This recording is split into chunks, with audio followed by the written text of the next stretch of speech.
आज हम ऐसे मुद्दे में चर्चा करने वाले हैं जिस पे लोग बात करना पसंद नहीं करते, जिस पे चर्चा तो करना चाहिए लेकिन लोग उस पे चर्चा ही नहीं करते, बल्कि कहें तो लोग उस पे चर्चा करने से हिचकिचाते हैं, बचते हैं। अगर उस मुद्दे पे कहीं बात चल रही हो तो उस चीज़ को हटा देते हैं। परिवार में अगर वो बात चल रही हो तो बाप बेटी के सामने नहीं बैठ सकता, बेटी बाप के सामने नहीं बैठ सकती, भाई बहन एक साथ नहीं बैठ सकते। ये बात एकदम कोने में और शांति पूर्वक की जाती है, महिलाओं के बीच में की जाती है। आज आधुनिक युग में आपको ऐसा लगता है कि कुछ ऐसी बात है जिसको लोग कोने में करते हैं, पब्लिकली नहीं कर सकते। जो मुद्दे में मैं बात करने वाला हूँ वो हर महीना महिलाएं झेलती हैं और उनको इतनी तकलीफ होती है जो कोई पुरुष महसूस भी नहीं कर सकता। आज हमको छोटी सी चोट लगती है, हम तड़प जाते हैं, लेकिन महिलाओं को ये हर महीने झेलना ही होता है और ये नेचुरल साइकिल है। जी हाँ, मैं बात कर रहा हूँ हमारी बहन, बेटी, बीवी, माँ को हर महीने झेलने वाले होने वाले एक नॉर्मल साइकिल के बारे में, जिसे लोग पीरियड कहते हैं, माहवारी कहते हैं, महीना कहते हैं। नमस्कार, मैं हूँ राहुल राव और आप देख रहे हैं राहुल राव ऑफिशियल।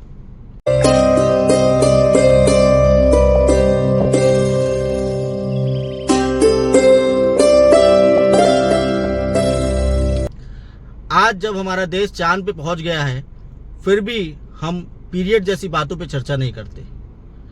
अगर टीवी में पीरियड की बात चल रही हो तो बाप बेटी एक साथ नहीं बैठ सकते, भाई बहन एक साथ नहीं बैठ सकते। आज इतना तरक्की करने के बाद भी क्या मतलब हुआ कि हम इस नॉर्मल साइकिल पे बात नहीं कर सकते।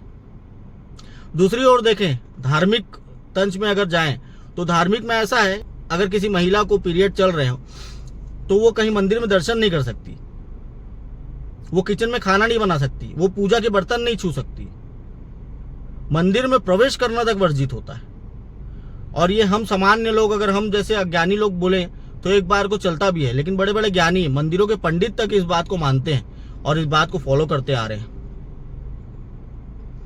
आज ऐसा स्थिति है कि कोई महिला या कोई लड़की मेडिकल स्टोर जाए सैनिटरी पैड लेने और बाजू में कुछ लोग खड़े हों तो वो अनकंफर्टेबल फील करती है। अगर वो सैनिटरी पैड मंग भी देती है, मान लीजिए वो मेडिकल स्टोर में अगर सैनिटरी पैड मंग भी ले तो आजू बाजू वाले लोग अनकंफर्टेबल हो जाते हैं। ये धारणा क्यों बनाई गई है, जबकि साइंस भी इस चीज को बोलता है कि एक नॉर्मल साइकिल है और हर महिला को ये होना जरूरी है। अगर ये ना हो तो महिला मां बनने से वंचित रह सकती है। अब जानते हैं कि ये जो अफवाह फैली, ये धकियानुसी जो समाज का एक चोचला मैं कहूंगा ये फैला, ये कहां से स्टार्ट हुआ। बहुत पुराने समय में क्या हुआ करता था कि उस समय सैनिटरी पैड नहीं हुआ करता था, तो महिला अगर इस चीज को झेल रही है, अगर उनको माहवारी हो रही है तो वो इधर उधर घूमती थी तो कहीं पे ब्लड के स्टेन्स लग जाए या उनको तकलीफ हो, क्योंकि इस समय में उनको बहुत आराम करने दिया जाता था, बहुत आराम की जरूरत होती है क्योंकि बहुत ज्यादा ब्लड फ्लो होता है, ये महिलाएं जानती होंगी, तो इसलिए उनको आराम करने बोला जाता था। क्योंकि महिलाएं पूरा किचन संभालती हैं, पूरे काम करती हैं, पूजा में रुचि रखती हैं, तो उनको बोला जाता था कि आप कुछ मत करो, आप एक कोने में आराम करो। तो ये आराम जो करना जो स्टार्ट हुआ और वो धीरे धीरे ऐसा बन गया कि आज उसको हीन से देखा गया, हीन भावना से देखा गया और बोला गया कि इस समय पे महिला अशुद्ध हो जाती है। ये कैसे हम मान ले कि कोई महिला अशुद्ध हो सकती है। सांसारिक जीवन में श्री रामचंद्र, श्री कृष्ण जी और भी भगवान यहाँ पे अवतारित हुए थे और वो भी महिलाओं के बीच में रहे हैं। तो क्या आपको लगता है कि कोई महिला उस समय में अशुद्ध हो सकती थी? ऐसा कुछ नहीं। ये पुराने समय में आराम के बात को इसमें अशुद्ध में कन्वर्ट कर दिया गया, क्योंकि हमारे समाज में कुछ एक बात होती है और वो फैलती अलग है। तो ये स्थिति हो गया और आज ऐसा ये एक बीमारी जैसा हो गया कि लोग इस बारे में बात ही नहीं करना चाहते, जो कि लोग को इस बारे में बात करना चाहिए। एक एड मैंने देखा था जिसमें एक बाप बेटी का कन्वर्सेशन है। बेटी बोलती है पापा मेरे को रात में, वो बाहर जा रही होती है, बाप बोलता है क्या लेने जा रही हो बेटा, तो बोलती है बेटा पापा गर्ल्स मैटर है, लड़कियों का मैटर है, आप नहीं समझोगे। बाप बोलता है कि बेटा चलो मैं भी चलता हूँ साथ में। जब जाते हैं मेडिकल स्टोर, बेटी वहां पे सैनिटरी पैड मांगती है, अलग अलग प्रकार बताती है सैनिटरी पैड के। तो बाप बोलता है अरे बाप रे इतने प्रकार होते हैं बेटा, मेरे को पता भी नहीं था। तो क्या प्यारा अंडरस्टैंडिंग दिखाया गया उस एड में बाप बेटी का। उसको मैं सोचा कि मैं किसी को शेयर करूं जिनकी बेटियां हैं या अपने परिवार में शेयर करूं, लेकिन मैं वहां पे हिचकिचा गया कि क्या पता सामने वाला क्या सोचेगा। ये धारणा हमको बदलना है। ये इतना सामान्य होना चाहिए कि हमको किसी से भी इस बारे में खुल के चर्चा करना चाहिए। अगर मेरी बेटी है, बेटा है, अगर आपकी बेटी है, बेटा है, तो आप अपने बेटे को भी ये चीज बचपन से सिखाइए कि बेटा बहन का अभी पीरियड चल रहा है, उसको तकलीफ है, उसके साथ ज्यादा अभी मत खेलो, ज्यादा उसको परेशान मत करो, उसको आराम की जरूरत है। ना कि आप अपनी बेटी को पूजा से वंचित कर दो, किचन में आने से वंचित कर दो, भगवान का प्रसाद लेने से वंचित कर दो, मंदिर में जाने से वंचित कर दो। ये कहाँ का न्याय है? ये एकदम भी सरासर गलत है और इस सोच को हमको बदलना होगा। आज जब हम इतने मॉडर्न बात करते हैं, इतनी बड़ी बड़ी आधुनिक बात करते हैं, आज ऐसा है कि हम वीडियो कॉल में विदेश में अपने रिश्तेदारों से बात कर सकते हैं, हम चांद में भी पहुंच गए। उसके बाद इस पीरियड जैसे साइकिल को, जो एकदम नेचुरल है, जो होना ही है, उस चीज को हम इतना हीन देखते हैं और इतना अशुद्ध देखते हैं। ये कहीं भी सही नहीं है।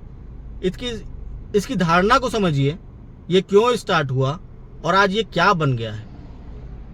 और मेरा ये सबसे प्रार्थना होगा कि इस वीडियो को इतना शेयर करिए कि सब तक ये बात जाए और ये पता चले कि कोई भी महिला को कहीं भी पूजा पाठ या मंदिर में जाने से वंचित नहीं किया जाना चाहिए और वो कोई भी अशुद्ध नहीं होती उस समय पे।